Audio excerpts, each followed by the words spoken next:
Hi everyone! So one of the things that I wanted to do with my channel is have videos on topics that I think would just be too long as a written blog post, but instead would probably be easier to just have as a video. One of the things that I'm really into are indie beauty brands because I think they're a great alternative to the mainstream brands that are already out there. I thought it would be good for me to talk about what constitutes an indie brand and how the term indie may be defined by other people.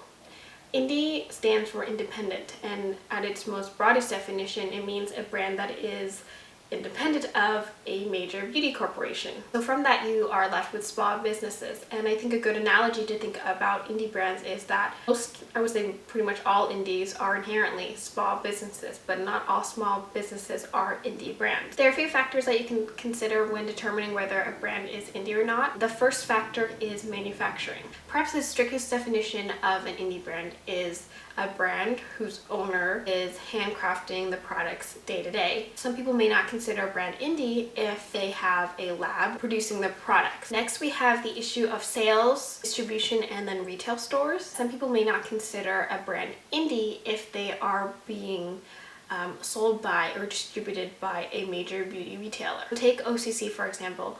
Currently they're stocked in Sephora online, I think Nordstrom online, and also stocked in some Sephora stores. Some people may not consider them indie due to the fact that if you're being stocked essentially nationwide, that means your manufacturing and distribution has to be increased to such a massive scale that would be more in line with mainstream beauty brands.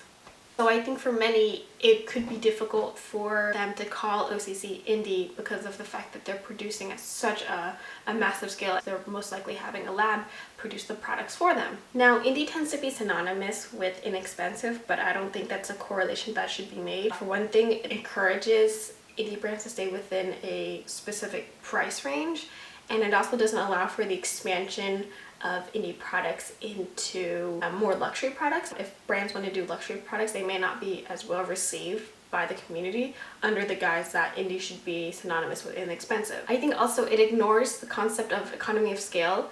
So economy of scale is the idea where if you're producing a lot of items at a time, it is less expensive per item because of how efficient you are.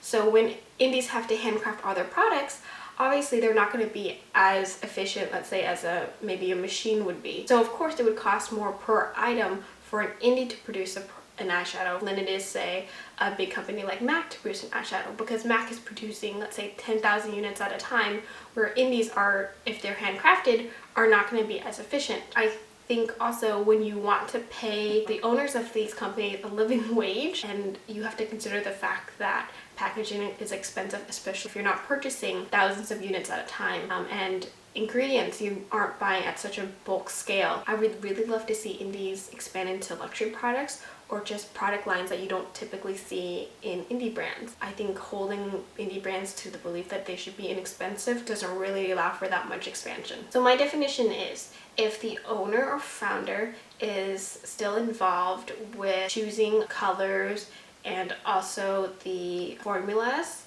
they don't necessarily have to be involved in the day-to-day manufacturing of their products. I'm okay with them potentially outsourcing their production to a lab. But I do think that if they are stocked by a major beauty retailer, it is more difficult for me to call them indie. So I know for OCC, they actually started out in David's kitchen. Like, I'm pretty sure it started out where he had a product that he needed, and so he came up with it, and then it just went on from there. But since he and the company are stocked in Sephora, I really think it's more difficult for me to call them indie. I really think I would call them more of a niche brand as opposed to an indie brand. So if you're into indie cosmetics, I would love to hear what you define indie as. I think this is a term that doesn't really have one, there's no really one right definition of indie. I think people will have a lot of different opinions about what the term means, but I'd definitely love to hear what your opinions are. So thank you for listening to the video. I hope to have another one soon.